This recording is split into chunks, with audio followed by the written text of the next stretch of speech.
Good afternoon, dear friends. So friends, I initially wanted to talk about the situation in the Kursk region, where there are many reasons for optimism, but I am being strongly urged to discuss the counterattack by the Ukrainian armed forces in the Pokrovsk area. Well, let's talk about that with you, and we'll discuss the Kursk region a bit later. Before we begin, I would sincerely like to ask you to subscribe to the channel. Your subscription helps support its growth. Thank you to everyone who has subscribed. So without delay, let's move on to the Pokrovsk direction. Yesterday, some alarmists claimed that 3 brigades of the Ukrainian armed forces had launched a powerful offensive here. Those who follow the reports know what 3 brigades mean. Even if they are only half strength, that's still around 5,000 to 6,000 troops. What do you think? If a group of 5,000 to 6,000 troops strikes a couple of villages, how quickly will they take control of these villages? I'll answer you.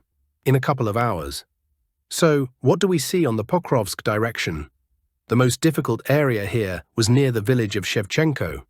Yes, while Russian troops are advancing towards Veliko Novoselovskoye, Shevchenko is located here.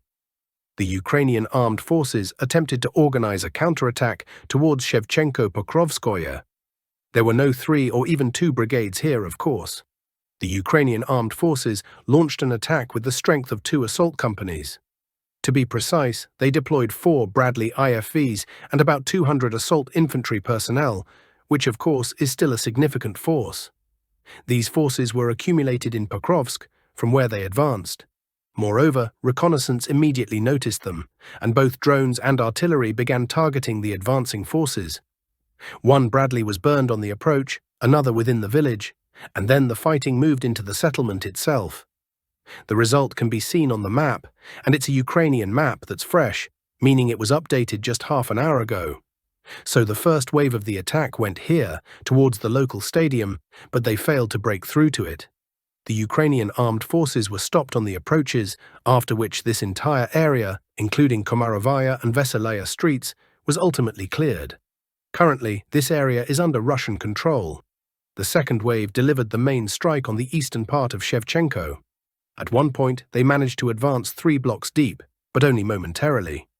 The Ukrainian armed forces failed to take full control even of the eastern part of the village. As a result, even on their own maps, they marked the eastern part of Shevchenko as a grey zone, not under their control. Although even this does not correspond to reality. The scale they marked, it's smaller. Again, even deep state indicates a much smaller scale. It goes like this and here. Not as shown here. So what is the overall objective of the current attacks by the Ukrainian armed forces on the Pokrovsk direction? What goal are they pursuing? In fact, it's very simple and clear. Do you see this salient? They want to cut it off. That's why the attacks are coming from 2 directions. From Shevchenko, which we just discussed, and from Uspianovka, which we'll now discuss. Here, the Ukrainian armed forces launched an attack from 2 sides. The first was from Uspianovka. They managed to achieve partial success. At the moment, at least half of the village is under the control of the Ukrainian armed forces, while the other half remains under Russian control. The second area is south of Udaknoye. Here they managed to take control of an area of slightly less than 2 square kilometers. By the way, returning to the figure of 3 brigades that some bloggers mentioned yesterday.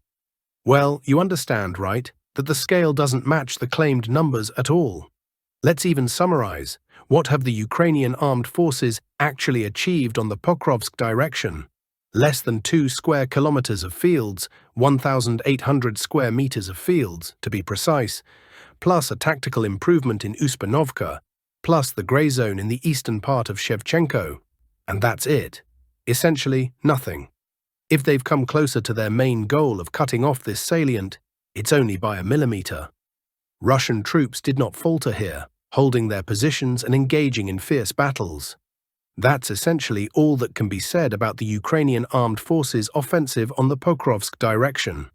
Now let's move further south to the second Shevchenko, where Russian troops are advancing. Let's open another map. So what's happening here? What's happening is that the Russian army is currently seeking to block Shevchenko from 2 sides. That's why the offensive is happening on 2 fronts. The first front is from Belatskoye.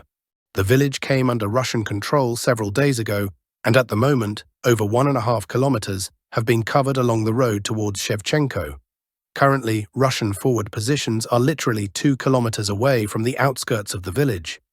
The second area where the offensive towards Shevchenko is also taking place is here, from the side of Privolnoye. The Ukrainian armed forces held their defense in the village for several days, but were eventually pushed out. They retreated, as it turns out, to Volnoy Pole. Well, as you can see, the distance between the villages here is actually tiny. It's not even a kilometer. Between Volnoy Pole and Privolnoye, it's only 800 meters. Therefore, it's already safe to say that the Russian army is approaching Volnoye Pole, and this corresponds to reality. Well, Volnoye Pole is the last line of defense before Shevchenko. If the village falls, and you understand that it will fall, then Shevchenko will also fall. Since the Ukrainian armed forces won't be able to hold back the pressure from two sides, they will have to retreat to the third line of defense. It runs here, which means immediately behind the village, immediately behind Shevchenko. Moreover, the defensive line, as I've already told you, is strong.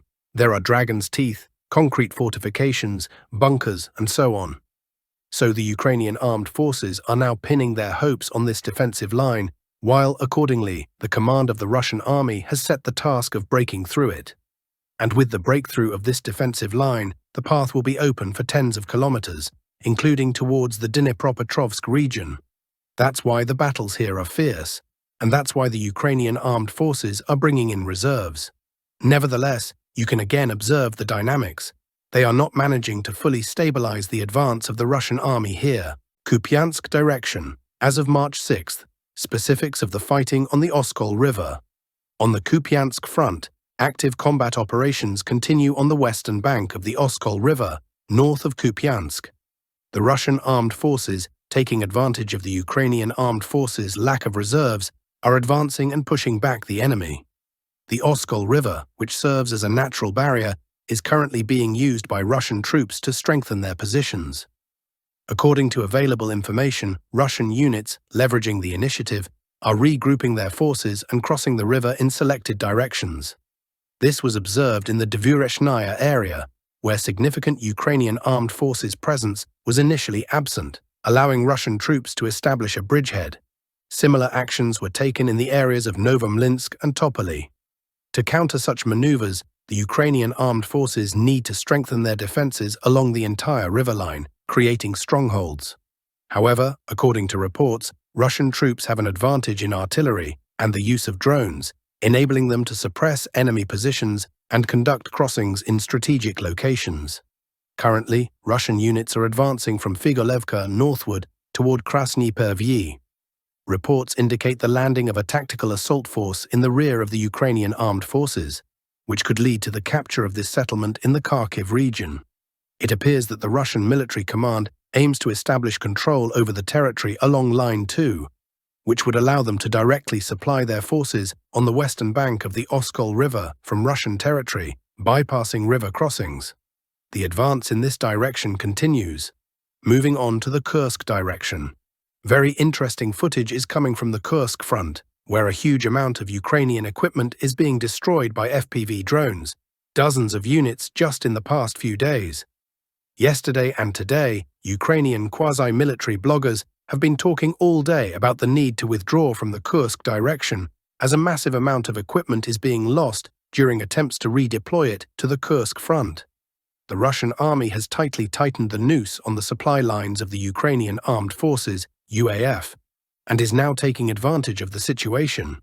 For the Russian army, the longer the UAF remains in the Kursk region, the more beneficial it is, as the rate at which Ukraine is losing equipment here is simply staggering. In my opinion, Ukraine will soon withdraw its troops from here, especially considering the fact that the United States has stopped supplying them with equipment, and equipment is being expended here in enormous quantities. After a couple of months of such fighting, Ukraine could end up with no equipment at all. In the north of the Kursk region, Russian troops continue to put pressure on the enemy in Staraya Sorochina, and what is particularly interesting is how Russian forces are also destroying Ukrainian equipment during the redeployment of forces. That is, here too, the Ukrainian army is in a very difficult position and is gradually retreating closer to Sudzha, where their main hub for equipment management and so on is located. That's my news for today. Subscribe to the channel and stay tuned.